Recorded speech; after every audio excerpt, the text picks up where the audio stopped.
अस्सलाम वालेकुम।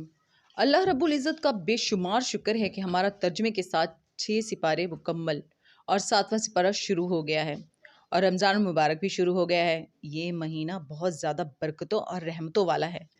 इस महीने में नफ़ल फ़र्ज़ के बराबर और फ़र्ज़ का सवाब 70 फ़र्ज़ों के बराबर मिलता है। एक हदीस में है कि अगर रोज़े 29 हों तब भी 30 रोज़ों का सवाब मिलता है। जब कोई पहला रोज़ा रखता है तो उसके साल भर के पिछले सारे गुनाह माफ़ हो जाते हैं और हर रोज़े के बदले में एक बहुत बड़ा घर जन्नत में बनाया जाता है और वो इतना बड़ा होगा कि सातों बरे-आज़म उसमें रखे जाएं तो वो ऐसे नज़र आएंगे जैसे पूरी दुनिया के सामने बकरी नज़र आती है। और तरावी के हर सजदे पर 1500 नेकी लिखी जाती है और तरावी के हर सजदे पर अल्लाह ताला सुर्ख याकूत का घर बनाते हैं जिसके 60,000 सोने चांदी के दरवाजे होते हैं।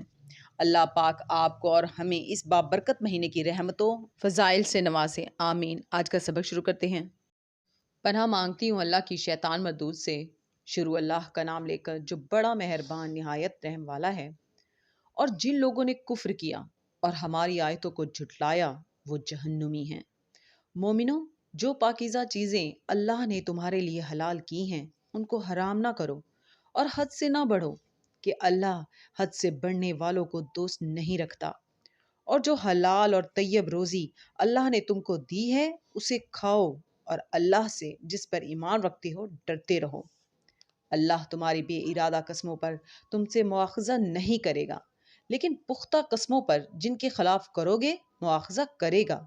तो उसका कफ़ारा 10 नादारों को औसत दर्जे का खाना खिलाना है जो तुम अपने अहलो अयाल को खिलाते हो, या उनको कपड़े देना या एक गुलाम आज़ाद करना, और जिसको ये मैसर ना हो वो 3 रोज़े रखे।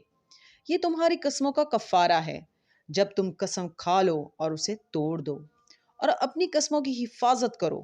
इस तरह अल्लाह तुम्हारे समझाने के लिए अपनी आयतें खोल खोल कर बयान फरमाता है ताकि तुम शुक्र करो। ए ईमान वालो, शराब और जुआ और बुत और पांसे ये सब नापाक काम अमाले शैतान से हैं, सो इनसे बचते रहना ताकि तुम कामयाब हो जाओ। सदक अल्लाहुल अज़ीम।